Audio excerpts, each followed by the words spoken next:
A young mother was found dead in her own home, and from the very beginning, detectives knew they were dealing with an unusually complicated case. The scene raised more questions than answers, and almost everyone close to the victim seemed to have something important to say.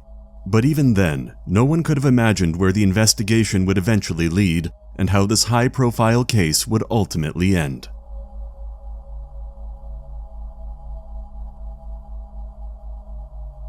Lisa Carlson was born on June 28, 1971, in San Diego, California. She was the older of two daughters, and her father was in the military, so the family moved around all the time. They lived in different cities and states, and even spent some time in Panama. Lisa was very energetic and determined. She got along easily with other people, but she also wasn't afraid to stand up for herself or speak her mind when something bothered her. When Lisa was 17, her family was finally able to settle down in one place and moved to Tacoma, Washington. She finished high school and then trained as a nursing assistant. Lisa wanted to do something that would actually help other people, so she chose to work with those who couldn't look after themselves. She found a job at a rehabilitation center for people with disabilities, and that was where she met a nurse named Daniel. The two started dating, and their relationship moved quickly. Less than a year later, they were married, and not long after that, Lisa gave birth to twin boys, Nikki and Chris. Lisa was thrilled to become a mother, but she and Daniel soon ran into a problem. Paying a babysitter to watch both boys would have taken almost her entire paycheck, so Lisa decided to leave her job and stay home with them. The problem was that Daniel's salary alone wasn't enough to cover even their basic expenses. His parents eventually offered to let the young family live on their large property out in the country. They set up a trailer there for Lisa, Daniel, and the boys, which meant the couple no longer had to pay rent and took a lot of pressure off their finances. Daniel's parents also worked at the same rehabilitation center, so he could ride to work with them and save some more money. By the summer of 1998, Lisa was still living there with her husband and children. She was 27 years old, and the twins were 3. On July 18th at around 9 p.m., Daniel called 911. He told the dispatcher that he had just come home from work and found his wife dead. She was lying on the couch surrounded by blood, and her body was cold. Their children were unharmed because they were over at their grandparents' house. When police arrived, they quickly confirmed that Lisa was dead, and there was nothing they could do for her. She had 2 wounds to her head that appeared to be gunshot wounds, along with another wound to her chest. 3 .22 caliber shell casings were also found on the floor near the couch. Lisa's body was partially covered with a blanket, and when officers lifted it, they found something quite unexpected. Her pants had been pulled down, and she was holding a remote control for an adult toy that was lying nearby.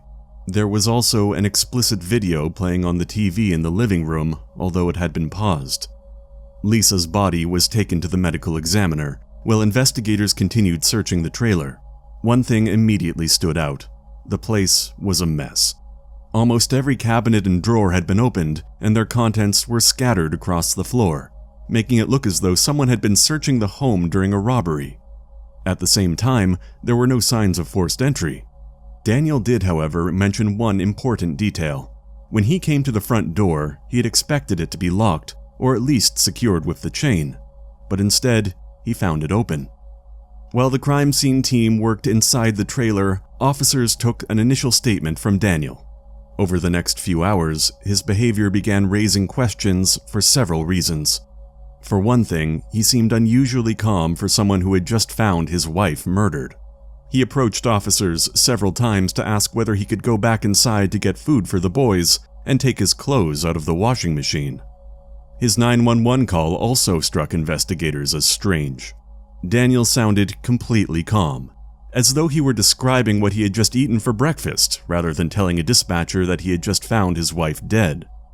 Even more strange, from the very beginning of the call, he made a point of saying that he had been at work and had only just come home. Daniel, however, gave police a reason for why he seemed so detached. He explained that, although he and Lisa were still legally married, their relationship had effectively been over for quite some time.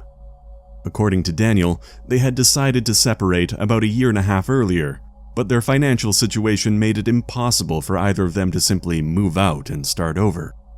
After Lisa had the twins and stopped working, the couple increasingly relied on credit cards just to cover basic expenses, while Daniel's salary wasn't enough to keep up with the debt. Eventually, they filed for bankruptcy, and the process dragged on for months, leaving Lisa with no realistic way to move out on her own. At the same time, she still couldn't return to work while taking care of 2 young children, which meant she had little choice but to continue living with Daniel. About 6 months before her death, the two had signed a separation agreement that they planned to use later as the basis for a divorce. They slept in separate rooms and, for all practical purposes, lived more like roommates than a married couple. Daniel also told police that Lisa had been seeing another man named Sean for quite some time. She would often spend the night at Sean's house once Daniel came home from work and could take care of the boys, then return before Daniel had to leave for his next shift. In fact, Daniel said Lisa had spent the night before her murder at Sean's house and came back to the trailer at around 1:30 p.m., just as Daniel was getting ready to leave for work. After speaking with Daniel, police went straight to Sean. His reaction to the news of Lisa's death was very different. He became visibly nervous, seemed agitated, and smoked one cigarette after another while speaking with detectives. Sean admitted that he and Lisa had been in a relationship for quite some time.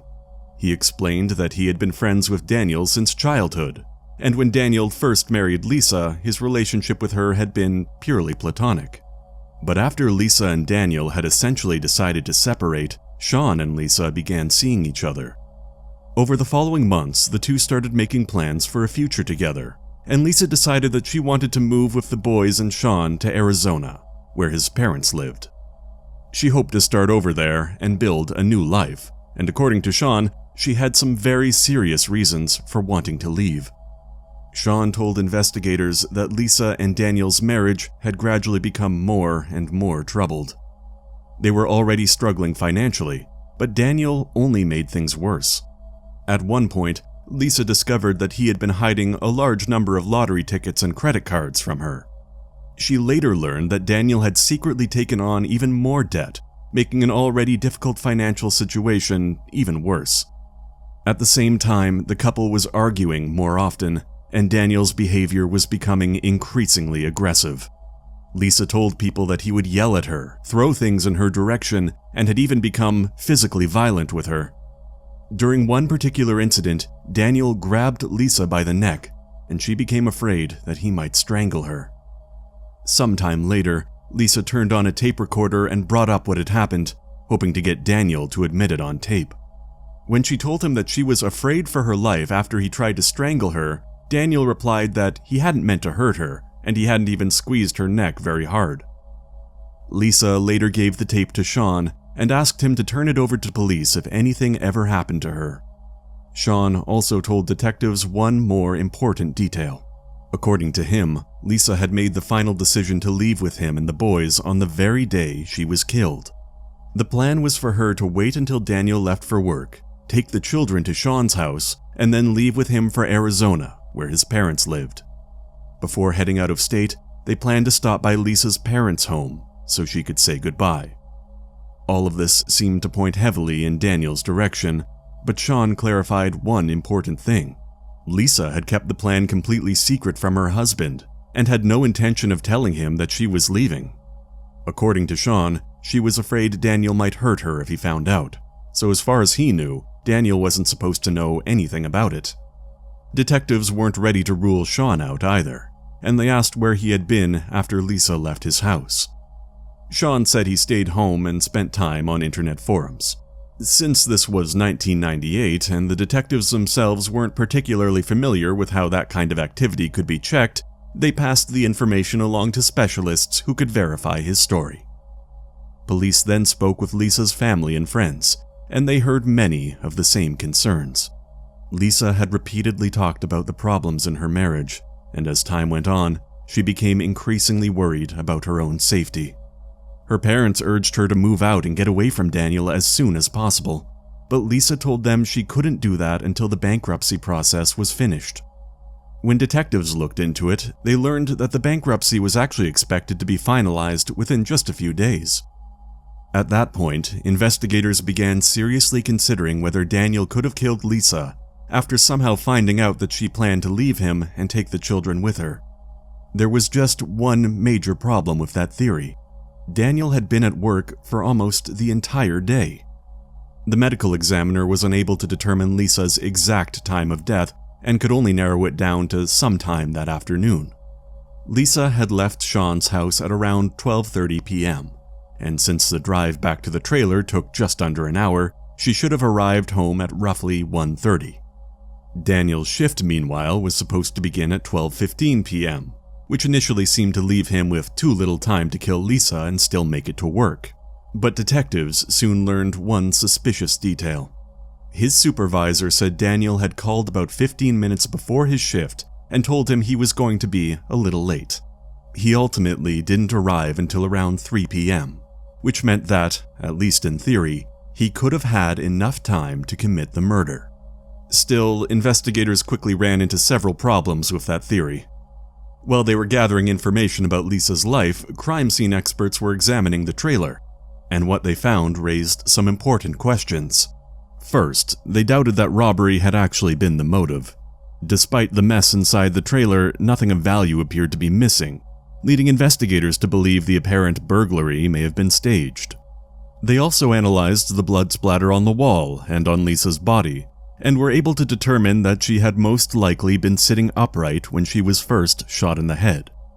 According to the medical examiner, that first shot would not have killed her immediately, but it likely left her paralyzed. Investigators also noticed an unusually large amount of blood in Lisa's hair. That supported the idea that after the first shot, she had remained sitting upright for at least some period of time, allowing the blood to collect there. Then, based on smeared blood found on the couch, investigators concluded that someone had pulled Lisa downward and laid her flat.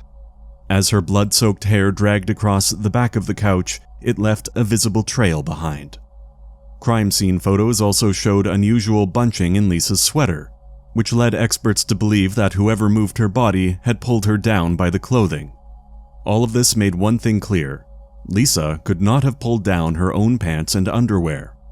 By that point, she would already have been paralyzed by the first gunshot. So investigators believed the killer was the one who removed them. The adult toy also appeared to have been placed beside her afterward, although the reason for doing so was still unclear. The blood on the toy supported that theory as well. Investigators determined that it had been transferred there through direct contact rather than blood splatter, meaning the killer likely handled it only after moving Lisa onto her back and getting blood on his hands. At some point during all of this, Lisa was shot 2 more times, and only then the killer covered her body with a blanket. That detail seemed especially strange. Whoever had done this had apparently gone to considerable effort to create the impression that Lisa had been shot while watching an explicit movie, arranging the scene in a very deliberate and disturbing way. And yet, after setting everything up, the killer covered her with a blanket and hid much of it from view. The videotape itself raised another question. Although the TV was still on, the movie had been paused. If Lisa had really been watching it when she was attacked, the tape should have continued playing until it reached the end, unless the killer had taken the remote and deliberately paused it. By this point, detectives had very little doubt that they were looking at an elaborate staged crime scene. But that only created more problems with the theory that Daniel had done it. Based on everything investigators had reconstructed, the killer would have needed time not only to shoot Lisa, but also to move her body, arrange the scene, go through the trailer to make it look like a robbery, then clean himself up and change clothes, since he almost certainly would have gotten blood on him. Daniel's drive to work took about 30 minutes, which left him roughly an hour to commit the crime before he would have needed to leave. Technically, it was possible, but investigators were beginning to question whether he could realistically have done everything in that amount of time. Soon, forensics found an even stronger reason to doubt his involvement. While examining Lisa's belongings, they turned to her computer and discovered something unexpected. Someone had powered it on at 3:40 p.m., long after Daniel had already started his shift. That person then tried to open an internet browser, but there was a problem.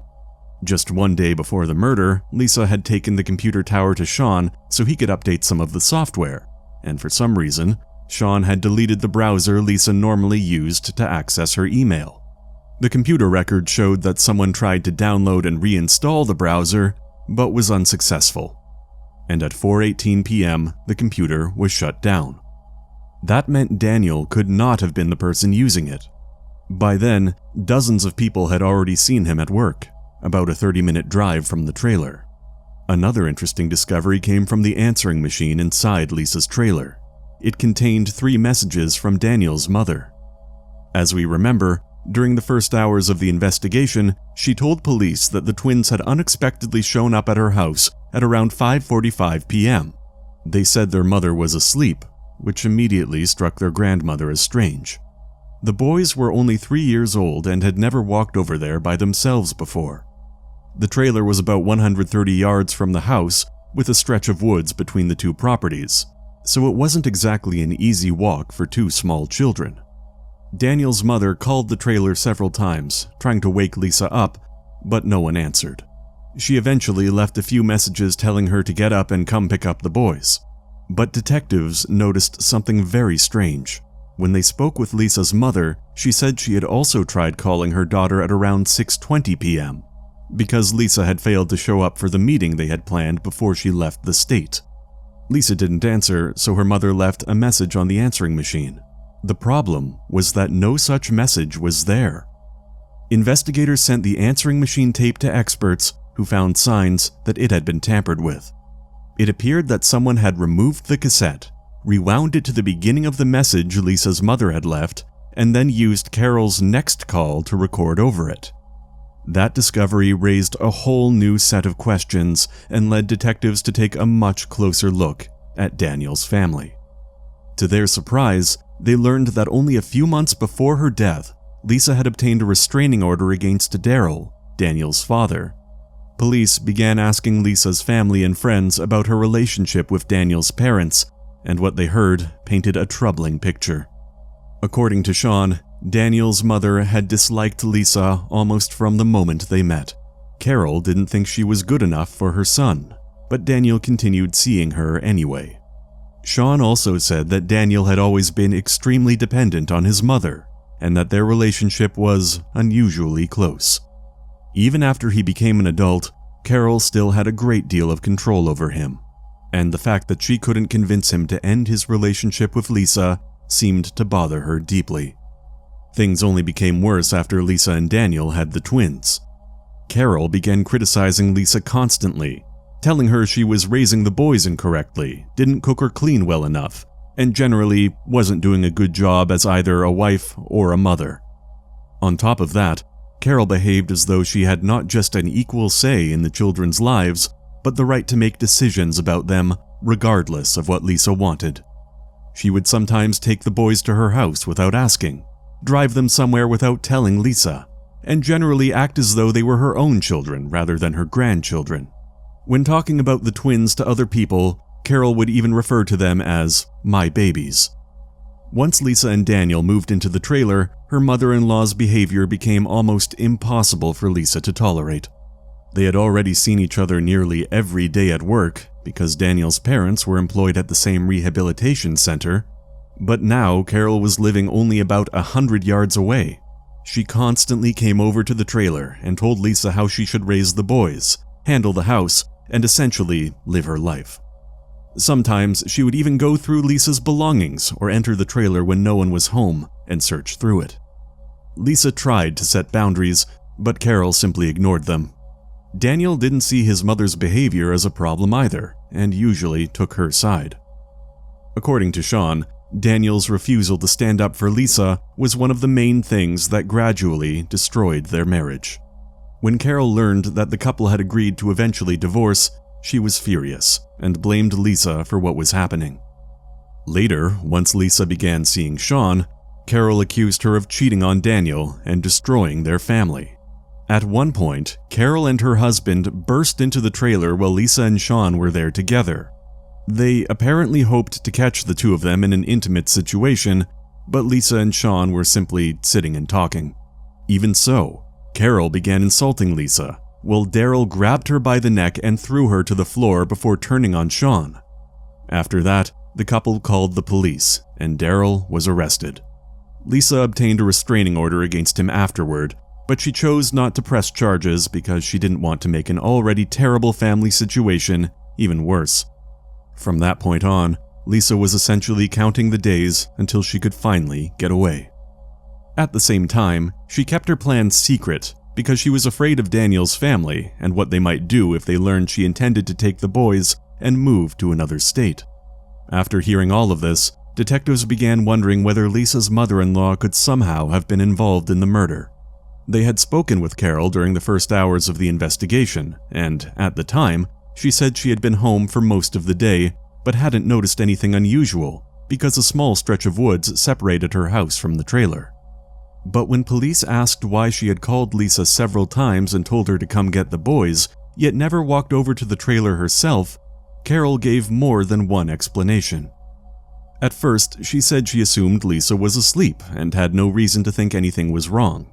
Then she told one officer that she hadn't gone over because of the restraining order Lisa had obtained.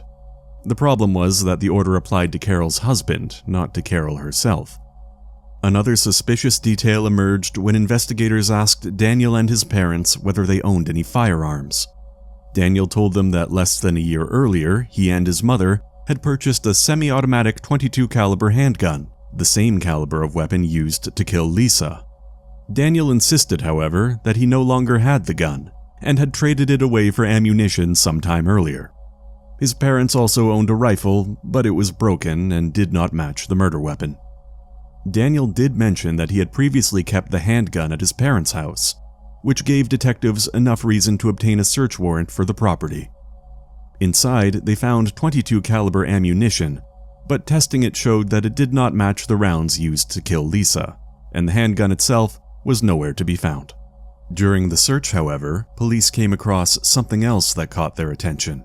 There were several notebooks filled with detailed notes about Lisa and almost every aspect of her daily life. Someone had been writing down basically every detail of her life by hand. Where she went, who came to see her, when she spent time with Sean, how she cared for the twins, what condition the trailer was in, whether she cooked, whether she cleaned, and anything else that could potentially be used to criticize her. It appeared that Daniel's family may have been collecting the information to use during the divorce, hoping to portray Lisa as an unfit mother and help Daniel gain custody of the twins.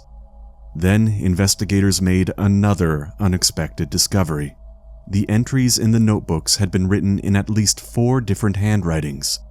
When experts analyzed them, they determined that the notes had been made not only by Daniel and his parents, but also by his sister. In other words, practically the entire family had been keeping track of Lisa's every move, documenting anything they thought could be later used against her. None of this proved that any of them had been involved in the murder, but near the end of one notebook, detectives found a particularly troubling entry. Carol had apparently tried to calculate how much prison time Daniel might receive if he were arrested for murder. The note had been written after Lisa's death, although investigators could not determine exactly when. There was one more detail that caught their attention. Daniel's parents had an answering machine in their home with a cassette rewind function, leading detectives to consider whether the tape from Lisa's trailer could have been rewound on that machine. Still, none of this could really be called evidence, even circumstantial, and detectives knew it was nowhere near enough to make an arrest. Even so, they were beginning to suspect that Daniel's family may have been directly involved in Lisa's murder.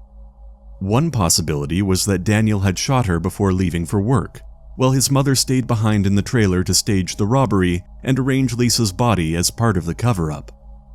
Another theory was that Carol may have done everything herself, and whether Daniel knew anything about it remained unclear. When it came to motive, investigators had a much clearer picture. By this point, they had little doubt that Daniel's family hated Lisa and did not want her to take the twins away. Multiple witnesses also told police that Carol seemed to think of the boys almost as her own children, and saw Lisa as the person standing between her and them. Detectives also looked into whether any of Daniel's other relatives could have been directly involved, but they were able to confirm that both his father and sister were elsewhere around the time of the murder, so neither was considered a likely participant in the crime itself. Over the next several days, investigators spoke with a wider circle of people who knew Daniel's family, and those conversations produced several more suspicious details. One of Carol's coworkers said Carol had complained about Lisa to her many times, and repeatedly said that she would never allow Lisa to take the children away from her. But perhaps the strangest account came from Carol's own sister. She told police that after the murder, Carol had shared a very different version of what happened when the twins arrived at her house. As we remember, Carol originally told detectives that the boys came over and simply said their mother was asleep. But according to her sister, Carol later claimed that the children had actually said they left the trailer because they were trying to get away from a bad man. That version seemed extremely difficult to believe, because if the boys had really said something like that, Carol's behavior made almost no sense. It would mean that she ignored what two frightened children had told her for hours, never called the police, and calmly remained at home just 100 yards from the trailer, without, apparently, being concerned about what might be happening there. Even so, Carol denied all these allegations when police questioned her further. Daniel also continued insisting that he had nothing to do with Lisa's murder, although he admitted that he hated her and blamed her for the collapse of their marriage. Over the next several weeks, detectives kept searching for anything that could move the case forward, and eventually they did find one potentially important piece of evidence. Remember how, during the first hours of the investigation, Daniel asked police if he could take his clothes out of the washing machine? The officers refused and instead collected the clothing as possible evidence. When experts examined it, they found traces of blood that appeared to have been washed out, but the samples were far too small for DNA testing. So once again, investigators had something suspicious, but nothing that brought them any closer to making an arrest. Over the following months, the case made virtually no progress. The twins remained with their father and his family, and eventually, the investigation went cold. Several years passed, and during that time, Daniel showed almost no interest in how the case was progressing. The one exception came when he visited the medical examiner's office and asked whether Lisa's death certificate could be changed so that the estimated time of death would make it clear that he had already been at work when she was killed. About 3 years after Lisa's death, in July of 2001, detectives met with prosecutors to go over the entire case again. Once more, they came away believing that someone in Daniel's family had almost certainly been involved, but after all that time, they still had no direct evidence linking either Daniel or Carol to the murder. Even so, investigators were determined to solve the high-profile case. And during that meeting, they decided to move forward and see whether they could win convictions based on the circumstantial evidence. On July 20th, police went to the rehabilitation center where Daniel and Carol worked, and both were taken into custody. Prosecutors decided not to build their case around a specific theory of who had actually pulled the trigger and who had staged the scene inside the trailer. They knew there was simply no way to prove those details without stronger evidence. So instead, both Daniel and Carol were charged with first-degree murder. They continued to deny any involvement after their arrests, and both sides began preparing for the trial. Daniel and Carol remained behind bars for the next year and a half, and the trial finally began in February of 2003, nearly 5 years after Lisa's murder. The prosecution argued that Daniel and his mother had planned in advance to get rid of Lisa, so she couldn't take the twins away from them. According to prosecutors, Daniel waited for Lisa to return from Sean's house that day, and shortly after she came home, either he or Carol shot her while she was sitting on the couch. They believed the murder weapon was the same .22 caliber handgun Daniel had once owned and claimed to have traded for ammunition long before Lisa's death, although there was no evidence to support that theory. Daniel then left for work to create himself an alibi, while Carol stayed behind and began staging the trailer to make the murder look like a robbery. Prosecutors also focused on the adult toy and the explicit videotape that had been playing in front of Lisa. In their view, Carol had arranged that part of the scene as an additional way to humiliate a woman she deeply hated. They also believed Carol had tried to access Lisa's email from her computer, most likely so she could send a message from Lisa's account to create the impression that Lisa was still alive after Daniel had already arrived at work. What Carol couldn't have known was that just one day earlier, Sean had removed Lisa's usual browser from the computer, so that part of the plan failed. After that, prosecutors believed Carol began calling Lisa's phone and leaving messages telling her to wake up and come get the boys, all to make it seem as though she had no idea Lisa was already dead. But then, something happened that complicated the plan. Lisa's mother called the trailer and left her own message on the answering machine. According to the prosecution, that message created a serious problem because it could interfere with the timeline Carol intended to give police. The answering machine itself did not record the time of each message, but Lisa's mother clearly remembered when she had called. Since her message had been recorded after Carol's first message, it established the order of the calls and could help investigators reconstruct the timeline. Prosecutors argued that this was why Carol removed the cassette, took it back to her own house, rewound it, then returned it to Lisa's answering machine and used her next call to record over the message from Lisa's mother. The defense challenged nearly every piece of circumstantial evidence presented by the prosecution and repeatedly emphasized one main point. After 3 years of investigation, police still had not found a single piece of solid evidence proving that Daniel or Carol had killed Lisa. The trial was a difficult one, and the arguments from both sides stretched on for nearly 2 months. In the end, however, the jury found both Daniel and Carol guilty, and each of them was sentenced to 36 years and 8 months in prison. The sentence was longer than what would normally have been expected under the charges, but the judge imposed the additional time because of what had been done to Lisa's body after the murder, treating it as an aggravating factor. But the story still wasn't over. In the years that followed, their attorneys continued fighting the convictions, claiming that some of the circumstantial evidence had been obtained illegally. Their main focus was the notebooks found inside Carol's home, where she and other relatives had documented almost every move Lisa made. According to the defense, the search warrant allowed police to look for a gun and ammunition, but not private written records. 3 years later, an appeals court overturned both convictions and ordered new trials. That left prosecutors with a difficult choice: try Daniel and Carol again without a significant portion of the evidence from the first trial, or offer them plea deals.